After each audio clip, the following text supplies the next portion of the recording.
다음 두 번째로 궁금한 점과 현실적인 질문들입니다. 유튜브 댓글에 궁금한 점들이 정말 많았습니다.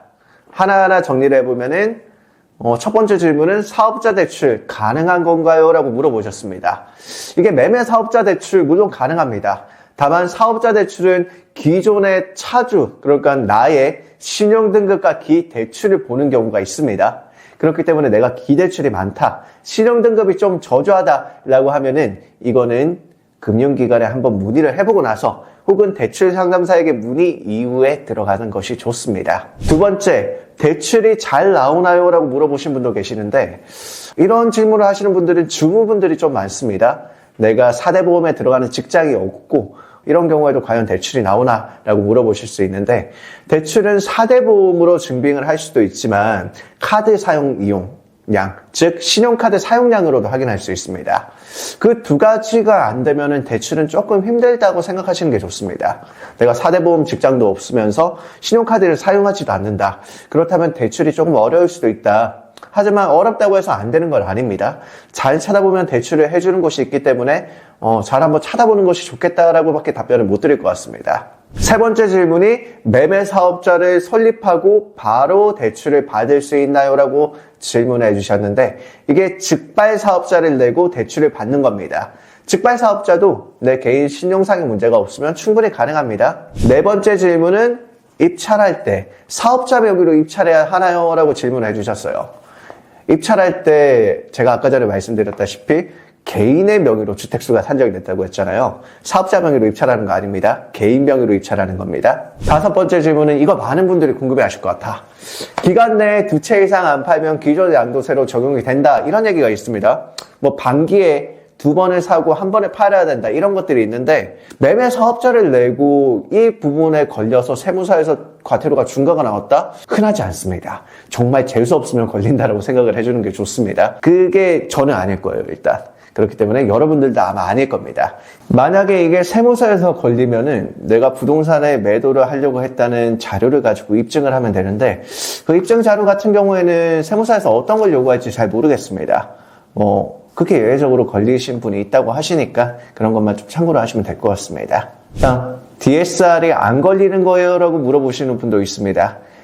DSR 같은 경우에도 대출이 은행 한 군데서만 하는 게 아닙니다. 전국에 있는 은행에서 다 들어가요. 예를 들어서 특수물건이라고 불리는 법정지상권이나 유치권 물건도 전문적으로 대출을 해주는 곳이 있습니다. 이처럼 DSR을 보는 은행이 있고 안 보는 은행들도 있으니까 그거를 잘 찾아보시고 진행을 하면 좋을 것 같습니다. 다음 질문은 낙찰을 받고 나서 잔금 치르고 나서 이제 매매사업자를 등록해도 되는지 여쭤보셨는데 낙찰 받고 나서 매매사업자 내셔도 상관없습니다. 비슷한 질문으로 기존에 갖고 있던 부동산에서 적용 가능한가요? 라고 물어보셨는데 이것도 크게 문제되지 않고 매매사업자로 가능할 겁니다. 다음으로 업종코드, 매매사업자 만들 때 업종코드는 뭘로 해야 하나요? 라고 질문하셨는데 카페 매매사업자 만드는 방법 올려놓고 거기에 업종코드 나와 있습니다. 그걸로 보시면 됩니다. 자, 사업자인데 사무실 안 차려도 되나요? 라고 누군가 질문하셨는데 이게 세무사마다 판단하는 기준이 좀 다릅니다. 세무사가 본인 집에 월세 계약서를 내고 사무실을 차려도 된다는 곳이 있고 아니면은 진짜로 사무실 임대차 계약서를 가지고 오라는 세무사도 있습니다. 그럴 때는 소부사무실이 있잖아요. 소부사무실 이용하면 한 달에 월세가 한 3만 원 정도 나옵니다. 그러니까 그런 걸 이용해서 사무실을 만드셔도 괜찮습니다. 11번째가 세무사한테 맡기면 다 알아서 해주시나요? 이런 질문인데 세무사분이 알아서 기장 다 해주십니다. 그리고 돈을 받으시기 때문에 마음 편하게 맡기시는 것도 괜찮습니다. 생애 첫 주택 혜택을 받을 수 있나요? 이거는 안 됩니다. 힘들다고 보시면 돼요. 이거 받으려고 매매사업자 내고 받으려고 많이 하셨는데 힘들다고 보시면 됩니다. 그게 그 기준에 맞추기가 쉽지가 않아요. 경매로서 낙찰을 받고 내가 생애 첫 주택 혜택을 받으면서 매매사업자로 판다? 단계만 봐도 어렵죠. 쉽지 않습니다. 연거비용은 경비 처리가 안 되나요? 이거는 되는 것도 있고 안 되는 것도 있다라고 생각하시면 됩니다. 또 질문 하나가 독특한 게 남편 명의 기존 비거주라면 와이프 명의 매매사업자일 시 기존 주택 매도에도 비과세 기준 비과세 매도 가능한가요? 이건 안 됩니다. 안 되죠. 왜냐하면은 내가 사업자를 내는데 남편 명의로 있는 부동산을 판다고 해서 이게 매매사업자로 판다 쉽지 않죠. 상식적으로 안 되는 겁니다. 다음 질문은 사업자 전 한 2주 전에 매수 물건도 해당되나요? 이거 크게 문제 없다고 아까 전에 말씀드렸습니다. 충분히 매매 사업자로 양도하시면 양도 차익이 아니라 종합소득세로 들어갑니다. 현재 전세 월세로 거주하는 집 주소로 매매 사업자 등록할 수 있나요? 등록은 가능합니다. 하지만 집주인하고 임대차 계약서를 다시 써서 제출해야 될 겁니다. 이거는 세무사마다 판단하는 기준이 조금 차이가 있습니다. 이런 질문도 있죠. 와이프 명의로 디딤돌 대출이 있는데요. 제가 매매 사업자로 경매 낙찰 후 대출을 받으면 와이프가 받은 디딤돌 대출 혜택이 없어지는지 궁금하네요. 이거는 은행에서 확인하셔야 됩니다. 디딤돌 대출이 어떻게 보면 혜택이 많잖아요. 금리가 낮아요. 근데 금리가 낮은 거를 이제 신혼부부들을 위해서 우대로 해서 대출이 나갔는데 여기 또 부동산을 사면서 매매 사업자로 대출을 받는다? 상식적으로 대출 회수를 당하겠죠? 대출 회수 당할 겁니다. 또 다음 질문은 매매 사업자 개념이 잘 안 서서 왕초보가 질문을 드립니다.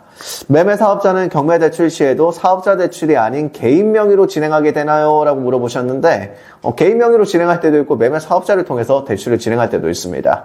사업자가 우량하면은 당연히 개인 명의가 아니겠죠? 근데 결국 내가 돈을 못 갚잖아요.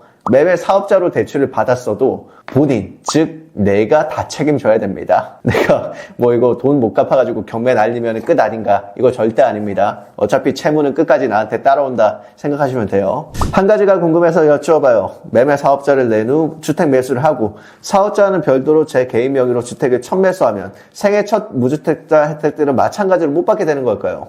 개인으로 주거용 부동산을 취득한 겁니다. 그러니까 당연히 못 받죠. 내가 매매 사업자도 어차피 4명이니까 그 주택을 취득하는 순간 생애 첫 주택은 날아가는 겁니다. 또 다음 질문은 매매 사업자의 등록은 나중에 천천히 해도 된다고 하는데 아파트 낙찰받고 잔금 치르기 전까지 해야 되는지 언제까지 해야 될까요? 혹시 낙찰 후 잔금까지 치르고 1년 뒤에 매매 사업자 등록하고 매도해도 되는 것인지요? 고언 부탁드립니다. 이거는 세무사에서 판단하기 나름이라서 명확한 답변이 안 됩니다. 세무사가 어떻게 볼지 모르겠습니다. 어떻게 보면 매매 사업자를 이용해서 절세를 하려고 하는 거잖아요. 그러면은 세무사 입장에서는 당연히 세금이 더 걷고 싶을 거란 말이죠. 1년이 지나가고 나서 그 다음 매매 사업자를 낸다? 상식적으로 얘는 조세 회피를 좀 많이 하려고 하는구나 라고 생각을 좀 할 것 같습니다. 그러면은 걸리게 되는 겁니다. 자, 또 다음 질문이 매매 사업자를 내서 경매를 하고 있습니다. 오피스텔은 부가세가 나오니 고려해서 입찰가 산정하라고 하던데요. 도시형 생활주택은 부가세는 없는 것 같은데 따로 조심해야 할 게 있을까요? 일반 아파트하고 똑같다고 보면 되나요? 등기부등본을 보면 일반 아파트하고 똑같습니다. 이거는 취득세도 우리가 도시형 생활주택은 1.1%죠. 매매 사업자를 이용해서 얼마든지 활용 가능합니다. 다만 우리가 85제곱미터를 초과하는 주거용 부동산을 취득하게 되면 건물 부분에 대한 부가가치세가 10%가 붙습니다. 도시형 생활주택은 면적이 85제곱미터를 초과하지 않기 때문에 크게 문제가 안 생깁니다. 다음 질문은 경매로 아파트를 낙찰받은 게 아니고 임장하다가 급매로 아파트 매매 물건이 나와서 계약했습니다. 이 물건 경매 물건이 아닌 일반 물건도 개인 매매 사업자로 매도 신고 가능한지요? 가능합니다. 그거는 전혀 문제가 되지 않습니다. 궁금한 게 있습니다. 만약 1주택자로 있다가 1주택을 하나 더 취득하고 취득한 물건을 매매 사업자로 매도 시 양도세가 아닌 종부세를 내는 걸로 알고 있습니다. 종부세가 아니라 종합소득세입니다. 종부세가 여기서 갑자기 왜 나왔을까요? 질문이 약간 잘못됐지 않나. 이렇듯 반복으로 매도할 때 취득세는 기본세율일까요? 취득세는 2주택까지는 중과되지 않는다라고 생각하시면 돼요. 1년에 예를 들어 10채를 판다 했을 시에도 이 세율이 적용되는지 궁금합니다. 취득세는 똑같이 나옵니다. 왜냐하면 내가 주택을 2채까지 한 채 가지고 있고 한 채를 사고 판다. 그러면 최종적으로는 계속 2채, 한 채, 두 채, 한 채, 두 채, 한 채가 되는 거죠. 취득세는 중과되지 않습니다. 마지막 질문입니다. 경매를 낙찰받아 대출은 개인으로 받고 매매 사업자로 매매가 가능한가요? 라고 물어보셨는데 이거는 제가 한 가지 팁을 드리고자 하는데 기존에 내가 사업자를 가지고 있어요. 그러면 사업자가 건실히 운영이 잘 되고 있잖아요. 여기에 업종을 추가하는 방식으로도 매매 사업자를 낼 수가 있습니다. 업종 추가하면 매매 사업 그대로 유지가 되니까요. 그렇게 기존의 사업자를 잘 유지하고 있으면 대출도 당연히 우량하게 나오겠죠. 직발 사업자보다는. 그렇게 활용하는 것도 가능합니다. 자, 이게 질문이 상당히 많은 것 같은데 금방 끝났네요. 유튜브에 댓글을 남겨주시면은 제가 이런 Q&A 시간을 가지고 답변을 드립니다. 저는 항상 여러분들의 사랑을 받고 삽니다. 이렇게 질문들을 많이 남겨주시면 저 또한 기분이 좋습니다. 궁금한 것들은 많이 물어보시고 카페를 통해서 질문을 남겨주시면 저희가 성심성의껏 댓글을 달아드리겠습니다. 앞으로도 좋은 영상이 많이 준비되어 있습니다. 영상을 시청하시고 좋아요, 구독, 알림 설정 부탁드리겠습니다. 이상으로 부동산 2인자의 안진우 썩 멘토였습니다. 감사합니다.